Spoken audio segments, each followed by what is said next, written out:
Now let's begin. The December rain hammered against the windshield as Robert Archer pulled into the Mercy General parking lot. He'd driven 3 hours straight from his office in Portland, his assistant's frantic call still echoing in his mind. "Your son is here. You need to come now." Robert had built Archer Freight Solutions from a single truck to a logistics empire spanning the West Coast.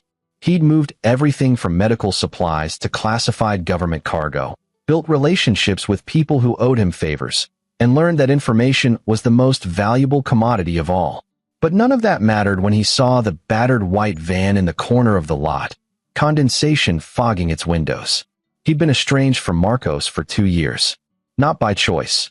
Robert had fought to maintain contact after his son married Stephanie Compton. The Comptons were old Portland money, the kind of family who smiled at charity galas while crushing anyone they deemed beneath them. They'd never approved of Marcos, a talented muralist who chose art over their preferred son-in-law, some Ivy League lawyer or hedge fund manager. When Marcos stood his ground, choosing love over their ultimatums, the Comptons had smiled and waited. Robert knocked on the van's rear door. Silence. Then a child's wet cough, the sound rattling in small lungs. "Marcos, it's Dad." The door cracked open. His son looked like he'd aged a decade. Marcos had always been lean, but now he was gaunt, his artistic hands trembling as they gripped the door. Behind him, on a makeshift bed of blankets and pillows, lay 6-year-old Sophie, Robert's granddaughter. Her face was pale, lips cracked with fever. "Why aren't you in the apartment I'm paying for?" Robert kept his voice level, though rage simmered beneath. Marcos couldn't meet his eyes. Stephanie's family. They had me evicted last week. Said I violated the lease, some clause Stephanie signed when we moved in. I didn't even know about it. They emptied our joint account that same day. $23,000. Gone. His voice broke. "Sophie needs medicine I can't afford. The doctors say it's pneumonia. They gave me samples, but they're running out." Robert looked at his granddaughter, remembering the bright little girl who'd once painted sunflowers on his office wall. The girl who called him Gramps and made him laugh for the first time since his wife died. Now she lay there, struggling to breathe in the back of a van. He looked back at Marcos. "Get your things. Both of you." "Dad, I can't ask you to." "You're not asking. I'm telling you. Pack. Now." "Why? What are you going to do?" Robert's expression hardened, the same look he wore when negotiating with people who thought they could intimidate him. "Because by tomorrow, they'll be the ones who can't afford anything." 2 hours later, Sophie was in a private room at Mercy General, the best pediatric pulmonologist in the city examining her. Robert had made 2 calls, one to the hospital administrator, another to a specialist he'd once helped relocate their elderly mother across the country on short notice. Favors, Robert had learned, were currency. Marcos sat in the hallway, his hands wrapped around a coffee cup he hadn't touched. Robert studied his son, the boy he'd raised after his wife's death from cancer when Marcos was 12. They'd been close once, before Stephanie and her family drove a wedge between them. "Tell me everything," Robert said, sitting beside him. Marcos exhaled slowly. "I met Stephanie 4 years ago at an art gallery opening. She was different then, or maybe I was just too in love to see what was underneath. Her family hated me from the start. At our wedding, her father Chad didn't even shake my hand. Her mother Donna spent the reception telling anyone who'd listened that Stephanie was throwing her life away. But you tried to make it work." "I did. God, Dad, I really did. I took on commercial projects, steady work instead of the murals I wanted to paint. We moved into that apartment, the one in her family's building. I should have known it was a trap. Stephanie handled all the finances. She said it was easier that way, that I could focus on my art. I was so stupid." Robert shook his head. "You trusted your wife. That's not stupid. 3 months ago, things changed. Stephanie started staying late at her family's company, Compton Holdings. They own half the commercial real estate in downtown Portland. Her brother Nate works there too. She'd come home and criticize everything. My work, how I dressed, how I talked. Then she started turning Sophie against me, telling her that Daddy didn't make enough money, that we'd be better off without me. And you didn't tell me." Marcos's eyes filled with tears. "She said if I went to you, she'd file for divorce and make sure I never saw Sophie again. Her family has lawyers, connections. I believed her. 2 weeks ago, I came home and she was gone. Took most of Sophie's things, her clothes, everything. Left a note saying she was staying with her parents. That I could have supervised visitation if I signed over custody. You didn't sign. Of course not. She's my daughter. So last week, 2 sheriff's deputies showed up with an eviction notice. Stephanie had signed the lease as the primary tenant. I was just an occupant. When I went to the bank, our account was empty. She'd transferred everything to an account in her name only. Her lawyer served me papers the same day. Divorce, full custody, claiming I was an unfit parent because I couldn't provide stable housing. Robert's jaw tightened. Where's Sophie been through all this? Stephanie dropped her off 3 days ago. Said she had business to attend to, and I needed to step up. Sophie was already sick. I took her to the ER, but without insurance, Stephanie canceled our policy. They stabilized her and sent us away with samples. I've been staying in the van, parked here so I could bring her back if she got worse. Marcos's voice shook. I failed her, Dad. I failed my little girl. Robert gripped his son's shoulder. No, you fought for her. That's all that matters. Now let me fight for both of you. The next morning, Robert made calls from his downtown office while Marcos stayed with Sophie. His assistant, Elsa Gardner, had worked with him for 15 years. She understood that when Robert used his particular tone of voice, questions weren't welcome. I need everything on Compton Holdings and the Compton family. Chad, Donna, Nate, and Stephanie. Business dealings, property records, lawsuits, anything buried in public records. And Elsa? I need it by this afternoon. Consider it done. His second call went to Louis Lehman, a private investigator whose sister Robert had once helped when she needed to disappear from an abusive ex-husband. Louis's specialty was finding things people didn't want found. Robert, it's been a while. I need surveillance on a family. The Comptons. I want to know everywhere they go, everyone they meet, every transaction they make. Can you start today? For you? Already on it. What am I looking for specifically? Anything that doesn't add up. These people are old money, but old money always has secrets. Find them. The third call was more delicate. Johnny Watson answered on the first ring. Archer, didn't expect to hear from you. Johnny was a lawyer, not the corporate type who worked in glass towers, but the kind who fought in courtrooms against people who thought their money made them untouchable. He'd successfully sued a manufacturing company that had tried to stiff Robert on a contract years ago. Since then, they'd maintained a mutual respect. I need representation for my son. Custody case. The opposing party is the Compton family. Johnny whistled. Compton Holdings? You're not playing small ball. My granddaughter is sick because they threw my son out on the street and stole his money. I don't care how big they are. I'm in. Send me everything you have. By 3 p.m., Elsa had compiled a dossier that Robert studied with cold focus. Compton Holdings owned 43 commercial properties in Portland, with recent expansions into residential developments. Chad Compton served on various nonprofit boards, always photographed at charity events with that practiced smile. Donna chaired a women's foundation. Nate had graduated from Stanford Business School and worked as VP of Development. Stephanie held a nominal position in their property management division. On paper, they were pillars of the community. But Robert had built his career on understanding what moved beneath surfaces. There's something else, Elsa said, sliding another file across his desk. 3 properties Compton Holdings acquired in the past year. The purchase prices seem low, significantly below market value. And all 3 sellers were elderly, single owners. Robert scanned the documents. Possible elder exploitation? Can't prove it yet, but it's worth investigating. His phone rang. Louis. Already got something. Stephanie Compton met with her father and brother this morning at their office. I've got a contact in their building. According to them, Stephanie was celebrating, said she'd taken care of the Marcos problem, and that once the custody hearing was done, she'd get a nice settlement and could move on to someone better. Robert's expression didn't change, but his grip on the phone tightened. What about the account she drained? Transferred the money to an offshore account yesterday. 23 grand. My guy says the Comptons have done this before, small amounts that wouldn't raise red flags. They're careful. Not careful enough. Keep watching them. Robert sat back in his chair, processing. The Comptons thought they were dealing with an artist who couldn't fight back. They'd orchestrated this perfectly. Eviction, theft, custody claims. All designed to crush Marcos while maintaining their pristine reputation. They'd made one critical mistake. They'd hurt his family. Robert opened his laptop and began typing, his fingers moving with practiced efficiency. He'd spent 30 years building a network of drivers, warehouse managers, dock supervisors, customs officials, people who moved goods and information across the country, people who owed him favors, people who understood that Robert Archer always paid his debts and always collected on theirs. It was time the Comptons learned that some people couldn't be bullied. It was time they learned what happened when you backed a predator into a corner. The hospital room was quiet except for Sophie's steady breathing. The antibiotics were working. Color had returned to her cheeks. Marcos sat beside her bed, holding her hand.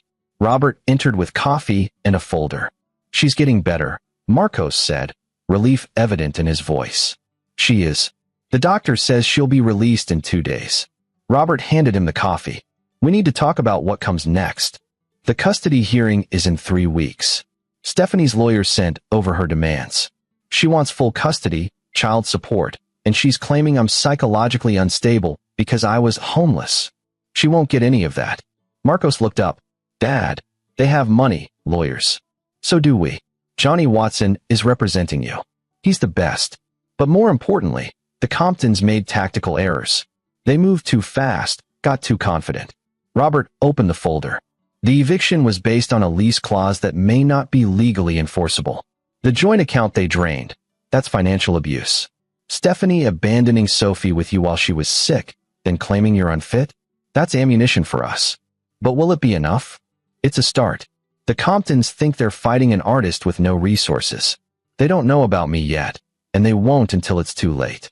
Robert leaned forward. "Here's what's going to happen. You're going to move into my house with Sophie.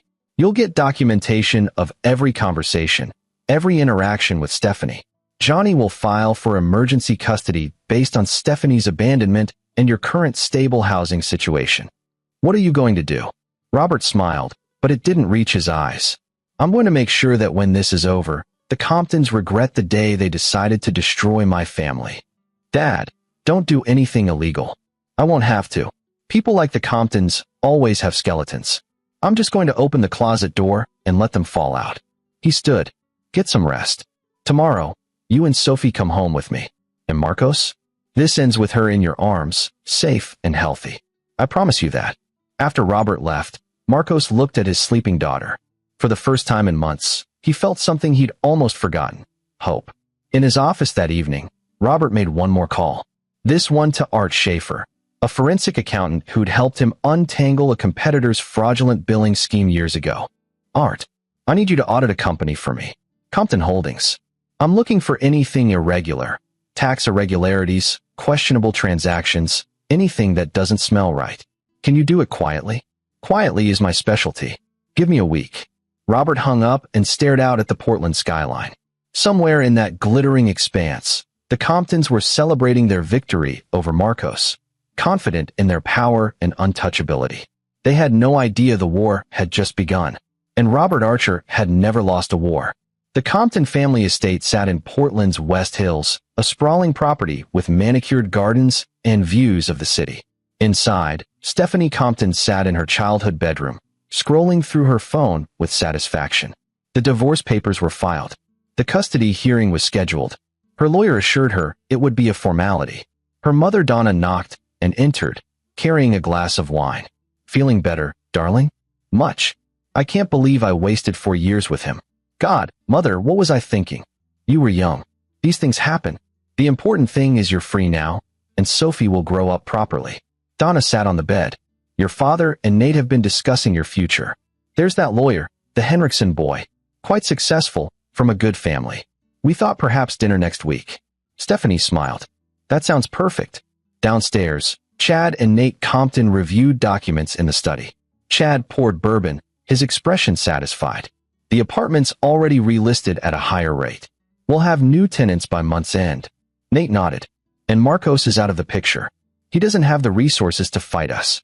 His father might be wealthy, but Robert Archer's in freight, not law. He can't touch us. Still, keep an eye on the situation. I don't like loose ends." "Understood. But honestly, Dad, this was almost too easy. Marcos never saw it coming." Chad raised his glass. "To family, and to knowing when to cut dead weight." They drank, unaware that across town, Robert Archer was systematically dismantling the foundation of everything they'd built. The next morning, Robert picked up Marcos and Sophie from the hospital. His house in the West Hills, deliberately chosen in the same exclusive neighborhood as the Comptons, had been prepared for their arrival. Sophie's room was painted her favorite color, yellow, with new furniture and toys. Marcos's room had a studio space set up for his art. "Dad, this is too much," Marcos said, watching Sophie explore her new room with delighted wonder. "It's home. You both belong here." Robert crouched down to Sophie's level. "Hey, sunshine. You like your room?" "Gramps, there's a princess castle." Her voice was still raspy but excited. "That's right. And you're going to stay here and get strong, okay? Can Daddy stay too?" "Daddy's staying as long as he wants. This is your home now." Later, after Sophie was asleep, Robert and Marcos sat in the study. Johnny Watson had sent over the initial filings: emergency custody based on abandonment and current unstable living conditions on Stephanie's part. "The hearing is in 10 days, Johnny explained via video call. "We're arguing that Stephanie demonstrated unfitness by dumping a sick child with her father in an emergency situation. The financial abuse, draining the account, canceling insurance, also works in our favor. The eviction is murkier, but we're challenging it." "What are our chances?" Marcos asked. "Better than they were yesterday. Robert's house provides stability. The medical records showing Sophie's condition when she was abandoned help. But the Comptons have influence. This won't be easy." After the call, Marcos turned to his father. "Thank you for all of this. You're my son. Sophie's my granddaughter. There's nothing to thank me for." Robert paused. "But there's something you should know. I'm not just fighting this custody battle. I'm going after the Comptons themselves." "What do you mean?" "They thought they could destroy you without consequences. I'm going to show them they were wrong. Everything they've built, everything they value, I'm going to take it apart piece by piece. And when I'm done, they'll wish they'd never heard the name Archer." Marcos saw the steel in his father's eyes, the same determination that had built a logistics empire from nothing. How? By using the same thing that made them think they were untouchable: their arrogance. People who believe they're above consequences get sloppy. They leave trails. And I'm very good at following trails. Robert stood. "Get some rest. Tomorrow, we start fighting back." That night, Elsa sent Robert an encrypted email. Lewis's investigation had uncovered something interesting.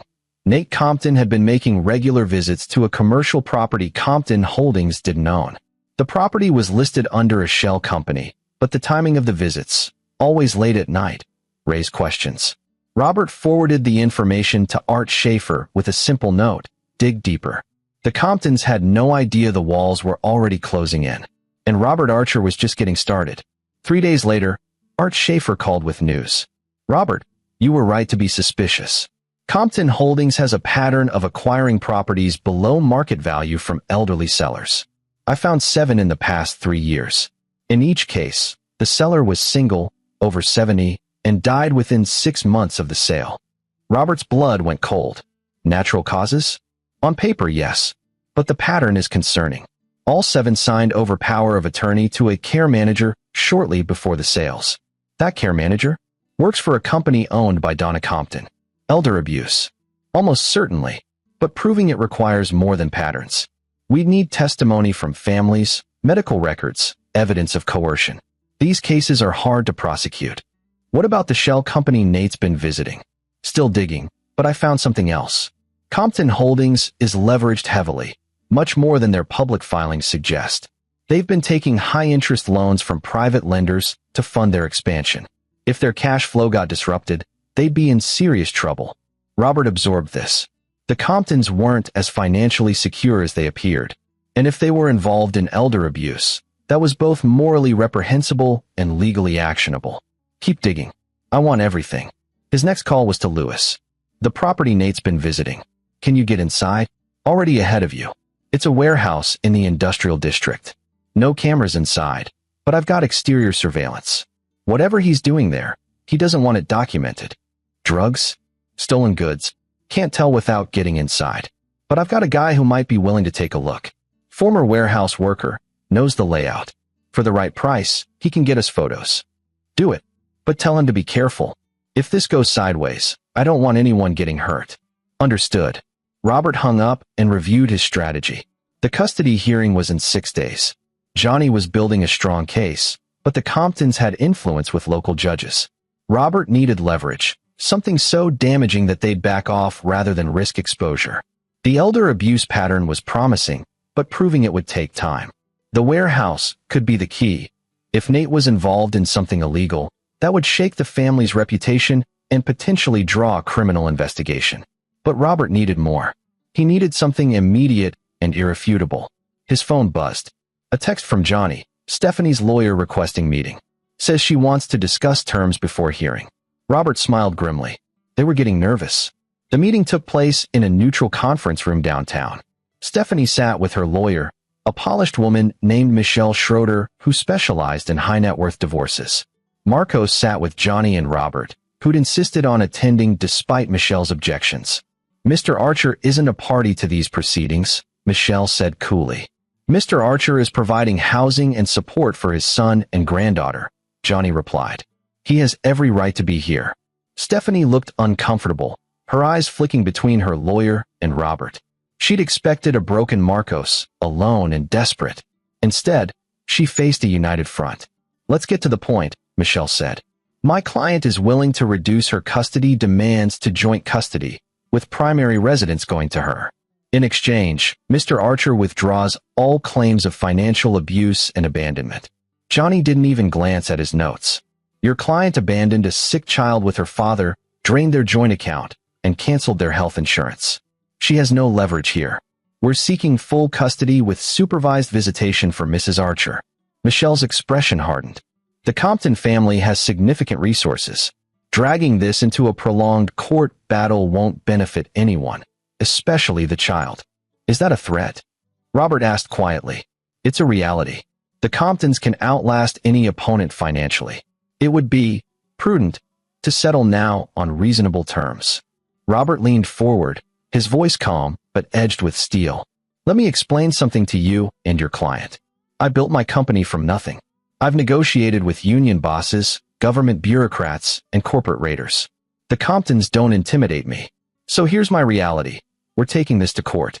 And when we win, Mrs. Archer will be lucky to get supervised visitation once a month. Stephanie spoke for the first time, her voice shaking slightly. You can't win. My family.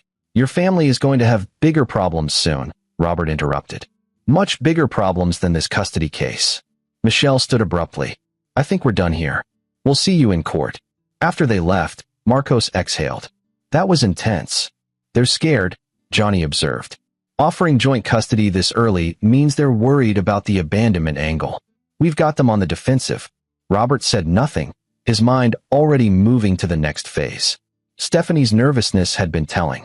The Comptons were used to crushing opposition through intimidation and resources, but they weren't used to opponents who fought back systematically.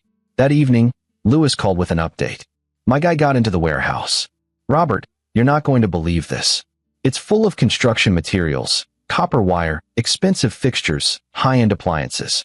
All still in manufacturer packaging. Stolen. Looks that way. But here's the interesting part. The invoices my guy photographed match several Compton Holdings construction projects. They're buying materials at full price for their developments, then storing identical materials in this warehouse. Robert understood immediately. Insurance fraud. They're claiming theft on their construction sites, getting insurance payouts, then reselling these stolen materials. Exactly. It's actually brilliant if you ignore the whole massive fraud aspect. They've probably pulled this on a dozen projects. Can you get more documentation? Already working on it. But Robert, if they catch wind of this investigation, they'll clean out that warehouse overnight. Then we move fast. I want every piece of evidence documented within 48 hours. Photos, invoices, everything. You got it. Robert sat back, the pieces falling into place. Elder abuse, insurance fraud, and a pattern of financial manipulation. The Comptons had built their empire on exploitation and fraud, protected by their reputation and social standing. But reputations could be destroyed, and Robert had all the tools he needed to do exactly that. The custody hearing was in 5 days. But Robert wasn't planning to wait that long. It was time to start the demolition. The next morning, Robert made a call to an old friend at the Portland Tribune, Martha Snyder. She'd been an investigative reporter for 20 years, with a reputation for breaking stories others wouldn't touch. Martha, I have something that might interest you. Robert Archer calling with a story tip? This must be good. It's about Compton Holdings and a pattern of elder abuse in their property acquisitions. I'm sending you documents, 7 cases where elderly homeowners sold properties below market value, then died shortly after. All signed over power of attorney to a care manager employed by Donna Compton's company. There was a pause. The Comptons? Robert, they're one of the most respected families in Portland. And they have very good lawyers. I know. That's why I'm giving you the documentation to verify independently. If the story holds up, it's yours. But Martha, there's a time element. I need this published before the end of the week. That's a tight turnaround for this level of investigation. I understand. But there's a little girl involved, my granddaughter, and the Comptons are trying to take her away from her father. I need the truth about this family out there before the custody hearing. Martha was quiet for a moment. Send me everything. I'll see what I can verify. But Robert, if this doesn't hold up, it will. I guarantee it. He sent the files and then called Art Schaefer. I need you to talk to Martha Snyder at the Tribune. She's investigating the elder abuse angle. Give her access to your analysis. Happy to help. But Robert, even if the story runs, the Comptons can claim it's a vendetta related to your custody case. Let them. Once the story's out, other families will come forward. People who were too afraid to speak up before will see they're not alone. The Comptons won't be able to bury this. Next, he contacted Johnny Watson. We need to amend our custody filing. I want to include evidence of the Compton family's business practices, specifically their involvement in elder abuse and fraud. It goes to character and judgment. That's aggressive. The judge might view it as a smear tactic, or the judge might view it as relevant context for why Stephanie learned to manipulate and exploit others. She drained my son's account and abandoned her sick child. That's the same pattern of exploitation her parents use in business. Johnny considered this. I can make that argument. But we need to be careful. If we overreach, it could backfire. We won't overreach. We'll just present the facts and let the judge draw conclusions. The pieces were moving. The investigation into the warehouse was ongoing. The newspaper story was in development. The custody case was strengthening. But Robert knew the Comptons wouldn't sit idle. He was right. That afternoon, Marcos received a call from Stephanie. Don't hang up, she said quickly. I need to talk to you. In person. I don't think that's a good idea. Please, Marcos. It's about Sophie. Meet me at the coffee shop on 3rd Street. 1 hour. Just you. Marcos looked at his father, who'd overheard on speaker. It's a trap, Robert said flatly. Maybe. But what if it's not? What if she actually wants to work something out? Robert studied his son's face. The hope there, the desperate desire to believe the woman he'd loved might still have some decency. If you go, I'm coming with you. And Louis will be there too, watching. An hour later, Marcos sat in the coffee shop while Robert and Louis watched from a vehicle across the street. Stephanie arrived with Nate, which immediately confirmed Robert's suspicions. Through Louis's long-range microphone, they heard the conversation clearly. I wanted to talk about Sophie, Stephanie began, her voice soft and reasonable. This fighting isn't good for her. Then drop the custody case. Let me keep her. Nate leaned forward. That's not realistic, Marcos. You're unemployed. You were living in a van. No judge is going to give you custody. I have a home now. Stability. And I'm her father. A home your father provided, Stephanie said. But how long will that last? Robert's not getting any younger. What happens when he can't support you anymore? Marcos's jaw tightened. What do you want, Stephanie? I want us to settle this reasonably. I'll agree to joint custody if you sign over your parental rights regarding major decisions, education, medical care, residence. And you agree not to make any public statements about our family. In the vehicle, Robert's expression darkened. They're trying to gag him. They know something's coming. Louis nodded. They're worried about the investigation. Someone tipped them off. Back in the coffee shop, Marcos stood. I'm not signing over my rights. Sophie is my daughter. If you want custody, fight for it in court. Nate's pleasant facade dropped. You're making a mistake. My family has connections you can't imagine. Judges, lawyers, city officials. We'll bury you. Try it. As Marcos left, Stephanie called after him.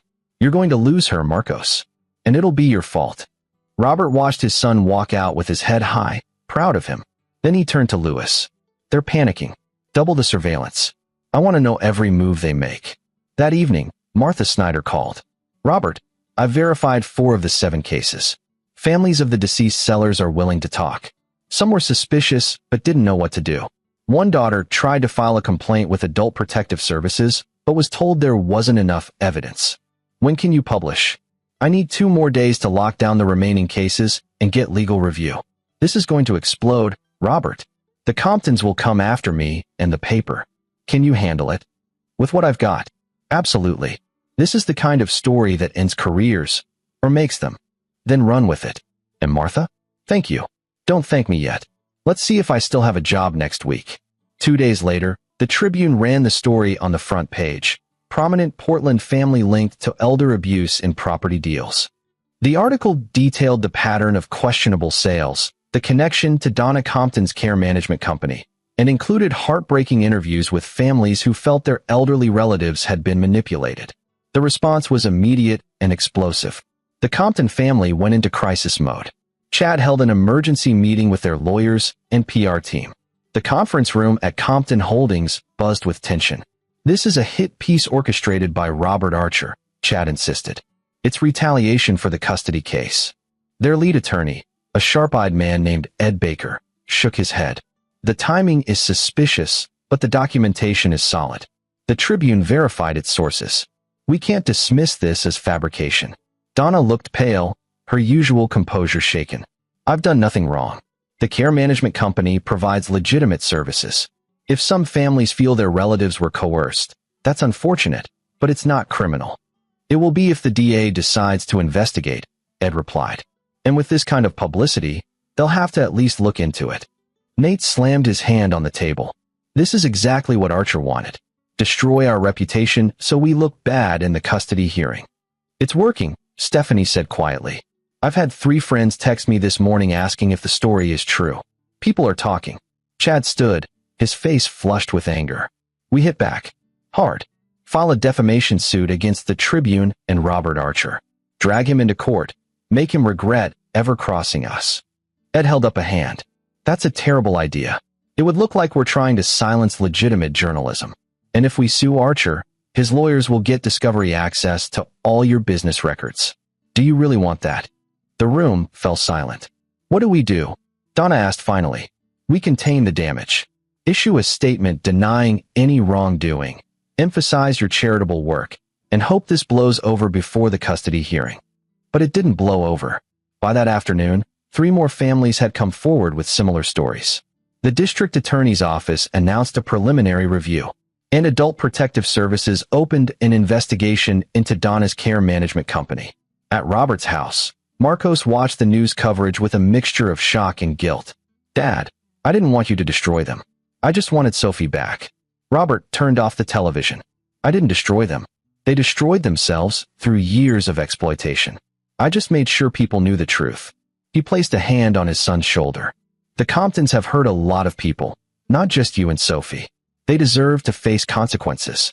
But what if this makes the custody case harder? It won't. Their lawyer was right. This makes them look bad. And tomorrow, when we walk into that courtroom, the judge will see Stephanie Compton in a very different light. The custody hearing began the next morning in a packed courtroom. Judge Rebecca Morrow, known for her no-nonsense approach to family law, reviewed the case files with a stern expression.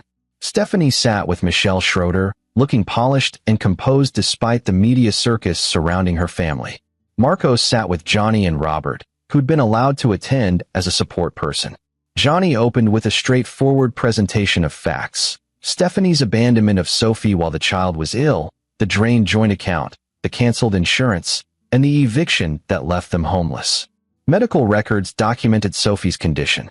Photographs showed the van they'd been living in. Michelle countered with character witnesses who testified to Stephanie's dedication as a mother during the marriage. She produced financial records showing Marcos's sporadic income and argued that Stephanie's actions were necessary to protect her daughter's future. But when Johnny cross-examined Stephanie, cracks appeared. Mrs. Archer, when you left your daughter with her father on November 10th, was she showing symptoms of illness? She had a slight cough. A slight cough? Medical records indicate she had a fever of 102 and difficulty breathing. Did you take her to a doctor before leaving her with your husband? I thought it was just a cold. But you didn't take her to a doctor? No. And yet you claim my client is the unfit parent? Michelle objected, but the damage was done. Judge Morrow's expression had shifted from neutral to skeptical. Johnny continued. Mrs. Archer, did you drain your joint account with Mr. Archer on November 7th? I transferred my money to a separate account. Your money? The account was joint. You withdrew $23,000, the entirety of the account balance, without informing your husband. Did you consider that he might need those funds for expenses? For your daughter's medical care? I assumed he'd figure something out. You assumed he'd figure out how to pay for medical care with no money, no insurance, and no home. Objection, Michelle said sharply. Argumentative. Sustained, the judge said. But I'd like to hear the answer. Stephanie faltered. I was upset. We were getting divorced. I didn't think about. You didn't think about your daughter's welfare? That's not what I meant. Johnny paused, letting the moment hang. No further questions. Robert watched Stephanie compose herself, her lawyer whispering urgently. The confident woman who'd met with them days ago was gone, replaced by someone who looked increasingly trapped. Then it was time for Marcos to testify. Johnny guided him through the chronology, the marriage, the growing control from Stephanie's family, the isolation, and finally the eviction and abandonment. Mr. Archer, why didn't you fight the eviction? I didn't know I could. Stephanie had signed the lease. I thought I had no rights. And the joint account. I trusted her. She handled our finances. I didn't check the balance regularly. Marcos's voice strengthened. I know that was naive. I know I should have been more involved. But I was trying to save our marriage. I was trying to be the husband she wanted me to be. What happened when Stephanie brought Sophie to you on November 10th? Sophie was burning up with fever. She could barely breathe. I took her to the emergency room immediately. They gave me antibiotic samples and said to come back if she got worse. I stayed in the hospital parking lot because I was terrified she'd stop breathing in the night. Why didn't you contact your father earlier? Marcos looked at Robert. Because I was ashamed. I'd failed my daughter. I'd failed my family. But when Sophie got really sick and I had nowhere else to go, I didn't have a choice. And my dad, he saved us. Michelle's cross-examination tried to paint Marcos as irresponsible and financially unstable, but his answers were simple and honest. Yes, his income was irregular. Yes, he'd made mistakes. But he'd never abandoned his daughter. He'd never put her at risk. When the testimonies concluded, Judge Morrow called a brief recess. Robert and Marcos stepped into the hallway. You did well, Robert said. I just told the truth. Sometimes that's enough. When court resumed, Judge Morrow delivered her ruling. I've reviewed all the evidence and testimony in this case. While both parents clearly love their child, the actions taken by Mrs. Archer, specifically abandoning a sick child, draining the joint account, and canceling health insurance during a divorce, demonstrate extremely poor judgment. Mr. Archer, while financially unstable at the time, showed appropriate concern for his daughter's welfare and sought help when needed. Given that Mr. Archer now resides in a stable home environment provided by his father, I'm granting temporary primary custody to Mr. Archer with supervised visitation for Mrs. Archer. We'll revisit permanent custody in 3 months. Stephanie gasped. Michelle immediately moved for reconsideration, but the judge was firm. My decision stands. Court is adjourned. Outside the courthouse, Marcos hugged Robert, tears streaming down his face. We won. We actually won. You won, Robert corrected. You fought for your daughter and won. Across the plaza, the Compton family gathered in a tight, angry cluster. Chad's face was thunderous. Donna looked devastated. And Stephanie sobbed while Nate tried to comfort her. Robert watched them with cold satisfaction. This was just the beginning. That evening, Lewis called with news about the warehouse investigation. We've got everything documented. But there's more. I've been tracking Nate's movements, and he met with someone suspicious last night, a guy named Caesar Edwards. He's connected to organized crime, specifically cargo theft rings. Robert's instincts fired. Compton Holdings uses freight companies for their construction supplies. Are you suggesting? I'm suggesting that the insurance fraud might be bigger than we thought. What if they're not just claiming false thefts? What if they're actually facilitating real thefts, getting insurance payouts, and then buying back their own materials through intermediaries at a fraction of the cost? That would involve multiple felonies, insurance fraud, organized theft, money laundering. Exactly. And if we can prove Nate's connection to Edwards, We've got them on all of it. Robert thought quickly. Can you get evidence of the connection? I can try, but we're moving into dangerous territory. These aren't just wealthy fraudsters. If they're working with organized crime, they're connected to dangerous people. I didn't start this fight, Lewis, but I'm going to finish it. Get the evidence. The next day, Art Schaefer called with his final report on Compton Holdings' finances. Robert, they're in serious trouble. The loans I mentioned? They're coming due in the next 60 days. The lenders are private equity firms with reputations for brutal collections. If Compton Holdings can't pay, they'll lose everything. Their properties, their company, their assets. How much do they owe? $15 million. And with the elder abuse investigation tanking their reputation, they're hemorrhaging business. Tenants are breaking leases, new deals are falling through. They're in a death spiral. What would happen if their insurance policies suddenly got canceled? Art was quiet for a moment. That would accelerate the collapse. Without insurance, they can't get new financing or maintain existing contracts. Why do you ask? Just thinking ahead. Thanks, Art. Robert made one more call, this one to an old friend at a major insurance company. 20 minutes later, he hung up with a smile. Compton Holdings policies would be under review within 48 hours. Anonymous tips about potential fraud had reached the right people. The insurance company would conduct its own investigation, and during that time, all policies would be suspended. The Comptons were running out of time and options, and Robert was about to close the final trap. 3 days later, the dominoes began falling rapidly. First, the district attorney announced a formal investigation into the elder abuse allegations.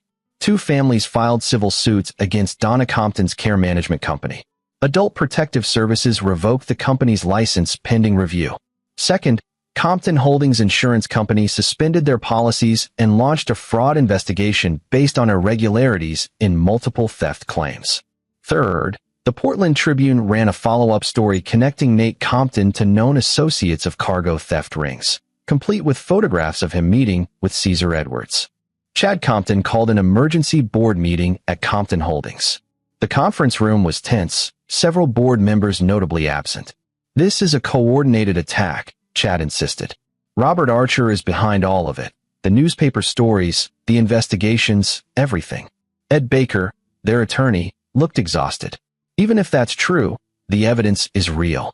The DA has documentation, the insurance company has their own investigators, and the photograph of Nate with Edwards is damning. Nate spoke up, his voice defensive. I met with him once about a construction project. That's all. I didn't know he was connected to. It doesn't matter what you knew, Ed interrupted. It matters what it looks like. And it looks like Compton Holdings is involved in organized crime. Donna's hands shook as she poured water. This can't be happening. Our family has been in Portland for generations. Your family's reputation is destroyed, one of the board members said bluntly. I'm resigning, effective immediately. I can't be associated with this company anymore. 2 others followed suit. Chad slammed his fist on the table. We can fight this. We have resources, lawyers. You have $15 million in debt coming due and no way to pay it, Ed said flatly. Your insurance is suspended, your reputation is ruined, and criminal investigations are underway. Chad, it's over. The best thing you can do now is cooperate with investigators and try to avoid prison. The room fell silent. Stephanie, who'd been quiet throughout, finally spoke. This is about Sophie, isn't it? Archer's doing this because we tried to take her away. He's doing this because you gave him the ammunition, Ed replied. Every crime, every fraud, every unethical decision your family made over the years, he just exposed it. You did this to yourselves. That night, Robert received a call from Johnny Watson. Stephanie's lawyer contacted me. She wants to surrender full custody to Marcos immediately. No visitation fight, no appeals. She just wants out. Robert felt a grim satisfaction. What changed her mind? Probably the realization that her family's about to be indicted on multiple felonies.